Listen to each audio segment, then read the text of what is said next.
Bonsoir, je me présente, je m'appelle Chloé Cadoré, je travaille avec Magloire Del Crovaro qui a réalisé un court-métrage qui s'appelle Grossophobia. Je suis ici ce soir pour le représenter et participer à l'inauguration de court-métrage où on va voir de beaux projets qui ont été réalisés durant cette année. Qu'est-ce que je fais avec Magloire? On s'occupe un peu de tout type d'art, la mode, l'art contemporain, des expositions, du cinéma, et je travaille avec lui, je voyage de projet en projet, peu importe le secteur, et c'est vrai que avec le Covid, on a vu la différence que tous ces arts ont été impactés et que ça commence à reprendre petit à petit, et ça fait plaisir, et on croise les doigts pour que ça continue comme ça. C'est vrai que le Covid a beaucoup impacté tout le monde, tout type de secteur, l'art, la mode, le cinéma, beaucoup le cinéma. On a gardé espoir vraiment un maximum et on a tout fait pour rien lâcher et mener tous nos projets qui ont été en pause pendant on va dire un an et demi. La situation commence à s'aggraver aujourd'hui, mais on perd pas espoir et on sait que ça va continuer.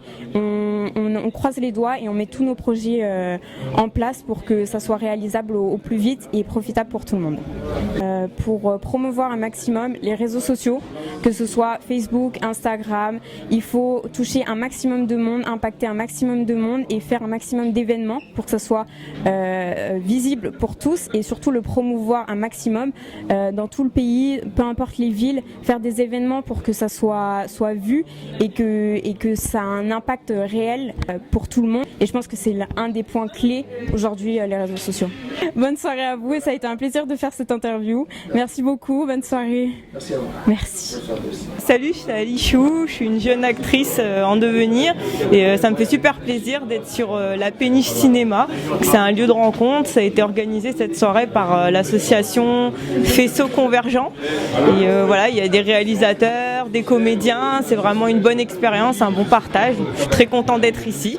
Et, je pense que c'est un bon projet, j'espère qu'on va avoir de beaux courts-métrages. Et voilà. Actuellement, donc là j'ai déjà moi-même participé à quelques courts-métrages et actuellement voilà, je suis décroché un rôle dans une série sur YouTube qui s'appelle Ascension la série. Je vous invite à aller la regarder, à taper ça sur YouTube. C'est vraiment mon gros projet du moment.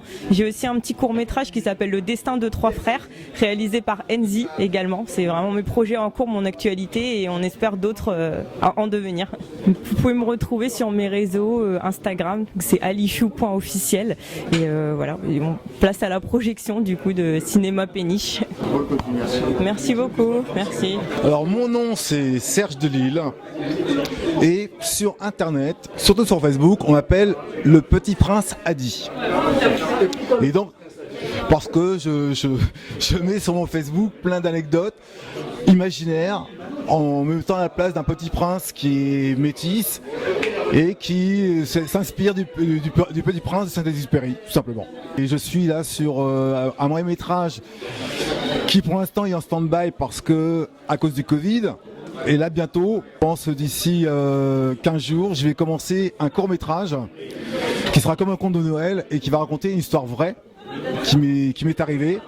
Et c'est une histoire qui va lutter contre le racisme. C'est comme un conte de fées en fait. C'est comme un conte de Noël parce que c'est une histoire vraie et qui commence très mal et qui se finit très bien.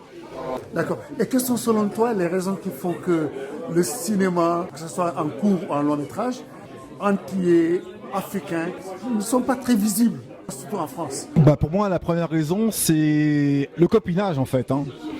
Parce que quand on regarde les films qui sortent, quand on regarde entre guillemets les productions, les producteurs, etc., en fait, c'est tout le monde connaît tout le monde. Et donc, là pour l'instant, les Antillais, alors c'est encore pire que les Africains ou que les gens du Maghreb, ont encore au moins de place que les autres. Parce que entre guillemets, bon, vous avez des émergents comme Omar Sy, etc., mais d'émergents antillais, acteurs antillais ou actrices antillais, etc., il n'y en a quasiment pas. Et ça, parce que, je ne sais pas, parce qu'on n'est pas solidaire peut-être, parce qu'on est à côté de nos pompes, parce qu'on n'a pas pigé le truc, parce que, je sais pas, je peux pas dire. J'ai pas la réponse, j'ai cherché la réponse. Parce que tous les autres cinémas qui sortent, tous les films qui sortent, etc., en fait, on s'aperçoit que c'est toujours les mêmes. C'est des clans, c'est les fils d'eux, c'est des producteurs qui reprennent les gens qu'ils connaissent, etc., etc. Mais nous, comme on n'a pas de grands producteurs entiers, apparemment, on n'a pas un Spielberg entier, donc voilà, on est dans la mouise, on va dire. Alors, ce que j'ai vu ce soir, c'est gentil, mais ça, c'est gentil, voilà. Il y a pas, non, c'est pas une question d'emballer, c'est une question où il y a du travail à faire. Il y a encore beaucoup de travail si on veut rivaliser avec, entre guillemets, les grands. Il faut bosser. Il y a du boulot. Au niveau du directeur d'acting, au niveau du directeur de casting, au niveau de la mise en scène, au niveau des images, à nouveau tout. Il y a du boulot. Voilà, merci. Merci à toi. Je suis Gabrielle Brennen, je m'occupe de la programmation de la Péniche Cinéma depuis bientôt 12 ans maintenant. Mon propre intérêt en fait pour le cinéma et bien évidemment mon intérêt pour le court-métrage, je venais d'en faire un qui a été projeté dans la Péniche et qui a plu aux propriétaires de la Péniche qui à cette époque-là faisait des soirées de court-métrage mais également du théâtre, des spectacles, etc. Et un jour il m'a appelé et il m'a demandé si je ne voulais pas m'occuper de la programmation de la Péniche Cinéma. Donc bien évidemment, j'ai dit mais oui bien sûr. Et voilà.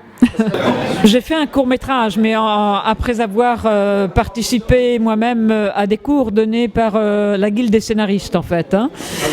Voilà. Et j'ai fait aussi des cours au 3IS, toujours en tant que scénariste. Ce sont des projections qui ont régulièrement lieu, 3 fois par mois, un jeudi, et au cours de ces jeudis, je donne une carte blanche, soit à un réalisateur, connu ou pas connu, soit à une maison de production, importante ou moins importante, soit à une école de cinéma. Elles passent à peu près toutes par là. On a eu l'ESRA cette année déjà, on a eu l'Écart, les 3IS. Voilà, ça s'égrène un petit peu comme ça tout au long de l'année. Et pour ce qui est du cinéma des gens afro-descendants, ça vous motive un peu de les booster? Oui, moi je suis moi-même très internationale. Je suis née en Allemagne, j'ai été élevée au Maroc. Je vis en France, j'étais mariée avec un Américain, je vais beaucoup en Italie. Vous voyez, donc je pense que la fraternité est quelque chose de fondamentalement important et que malheureusement nos gouvernements l'oublient souvent. D'accord. Parmi les films que vous avez projetés, qui vous a le plus marqué? Très difficile. Ouais. Non, je ne peux pas dire que j'en préfère un. C'est pas D'accord. vrai, ils sont divers. Donc aussi, ouais. ils sont dans la diversité. Absolument. En tout cas, je vous remercie beaucoup. Merci à vous. Merci. Moi, je suis Jonas Dinal. Je suis le comédien qui interprète le rôle de Chibuzo dans Passation de Mathieu Gibelli. Et quelles ont été les raisons qui t'ont poussé à être là? Ce qui m'a motivé, c'est Mathieu. Parce que Mathieu, je l'avais rencontré dans son association Afrofiction et on avait bien sympathisé. J'avais déjà vu quelques-uns de ses cours que je trouvais bien. Donc sa capacité à réaliser m'a motivé et le scénario, tout simplement. Le scénario, le rôle qu'il m'offrait. Le rôle est top, donc j'ai foncé. Et comment tu es entré dans le rôle? Ça t'a pris combien de temps et puis comment tu l'as vécu? Avec Mathieu, disons qu'on a pris le temps de bosser le personnage. En plus, comme c'est un film pas à gros budget, ça veut dire que toutes les phases elles prennent pas mal de temps. Le développement il prend du temps, donc nous ça nous a laissé le temps de préparer ce rôle au plus juste et au plus juste de ce qu'il voulait raconter. Est-ce que ce film peut changer quelque chose par rapport à ce qu'on voit aujourd'hui? Ce film, mais comme plein d'autres, en fait, peut changer la façon de voir les choses. Tous ces films-là, à eux seuls, ils peuvent pas faire évoluer les mentalités, mais c'est en faisant pas mal de films qui dénoncent certaines choses comme ça qu'on arrivera à faire passer des messages. Et c'est en ça que le cinéma, c'est important. Et quelles sont selon toi les raisons qui font que nos films, nous les afro-descendants, ne décollent pas tellement en France? Ça, je crois que c'est une question sur laquelle on peut rester très, très longuement. Après, comparé aux États-Unis, les États-Unis, ils ont une histoire différente et aussi eux, ils sont très syndiqués. C'est-à-dire que depuis une trentaine d'années, ils ont instauré des quotas dans le cinéma. C'est-à-dire que grâce aux quotas, petit à petit, ils ont mis des minorités à la télé et maintenant c'est naturel pour eux. Nous, on est dans la phase où on commence à comprendre qu'un noir ou un asiate ou quelqu'un issu de la minorité est aussi capable de jouer un avocat, etc. Jusque-là, c'était que des rôles clichés, on va dire. Fallait un noir parce que le personnage est comme ça. Fallait un asiate parce que le personnage est comme ça. Et c'est vrai que ça, faut le changer. Et c'est en train de changer avec les nouvelles générations, même si ça prend du temps. Je pense que la discrimination positive, c'est une bonne chose. Après, faut pas en abuser et faire du tout et n'importe quoi juste pour mettre quelqu'un de la minorité. Mais je pense que oui, ça passe par là. Et par exemple, dans la pub, j'ai l'impression qu'il y a eu cette phase-là où là, on est en train de mettre voilà, du noir en avant, de l'asiatique en avant. Je parle comme ça, c'est pas péjoratif, hein, c'est une manière de parler. Et c'est vrai que dans ce sens-là, la discrimination positive, ça peut être utile, mais voilà, faut pas en abuser. Faut juste en faire un peu pour que les gens comprennent qu'on existe aussi, et ensuite, une fois que ce sera normal pour tout le monde, ben voilà. Quelles sont les difficultés que vous avez rencontrées lors du tournage, pendant le tournage ou après? Moi, à mon niveau, j'avais le temps de préparer le rôle, donc c'était pas difficile, mais voilà, fallait s'impliquer et réfléchir, travailler sur ce personnage, et j'ai eu le temps, donc c'était un luxe. Et après, pendant le tournage, c'est vrai que les films à petit budget, on va dire, on a souvent le temps qui nous presse. Les prises qu'on peut pas refaire, etc. Donc, faut être concentré. Après, il y a les conditions météo, les petits aléas qui font que parfois on est obligé de passer sur certaines choses. Donc, c'est plus en fait, c'est plus le budget du film qui fait que il faut être efficace et que si un petit pépin, bah voilà, ça peut coincer. On est obligé d'accélérer sur certaines choses. Et en ce qui concerne la phase de post-production. Bah là, c'était plus mon travail, donc. Moi, je pensais plutôt distribution.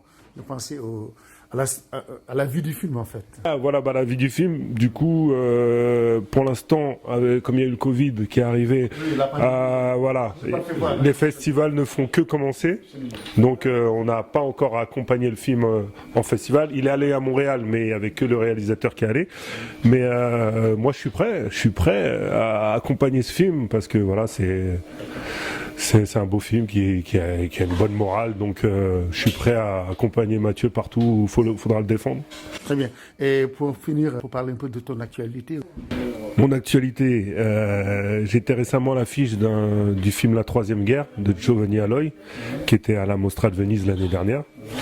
Et quoi d'autre, là je sors d'un tournage d'un film qui s'appellera Faux Départ de Galien Guibert. Produit notamment par OCS, le CNC et d'autres enseignes comme ça. Et j'étais aussi également dans un film qui sortira sur Netflix qui s'appelle Apnea. Voilà. Super. En tout cas, bonne continuation et merci. À très vite. Merci beaucoup. Au revoir. Toujours pour les enquêtes d'Anna, pour Radio Théolis, la radio smartphone du continent. Déjà la présentation.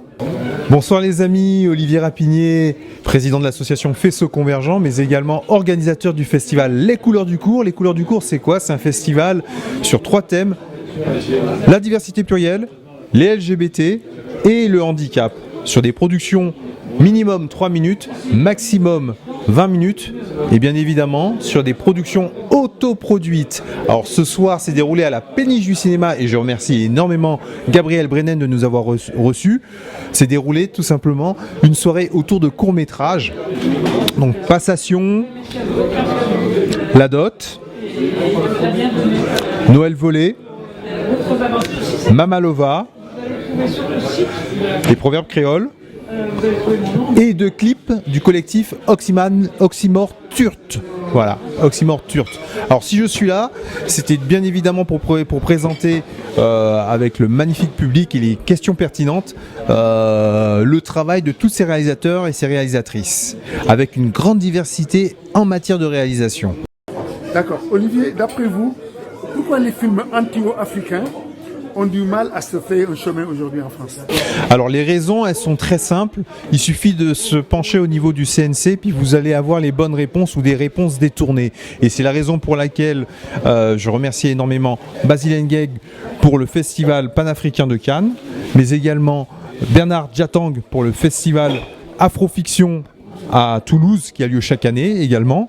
Et je remercie Steve Bell avec son festival Black Creation Festival, Blaise Pascal Tanguy pour L'Afrique fait son cinéma, voilà, et également nous, donc FESO Convergent, et nous mettons l'accent sur la diversité plurielle. D'ailleurs, Rosine Caboret, par exemple, mais également Enrica MH, Jiggy Diarra sont des jeunes réalisateurs qui passent par nos festivals. Je pense qu'en matière de diversité, bon ben voilà, j'ai pas envie de faire de procès d'intention, mais il y a une visibilité, une invisibilité, les choses se décantent tout doucement, mais c'est encore long. Mais je remercie énormément des plateformes comme Netflix qui mettent vraiment l'accent sur la diversité, et d'ailleurs je pense que d'ici quelques années on aura de plus en plus de contenu autour de la diversité. Donc merci à Netflix. Nous préparons intensément la 4e édition du festival Les Couleurs du Cours, et nous vous reviendrons très très rapidement vers vous en 2022 pour vous dire où exactement aura lieu notre festival.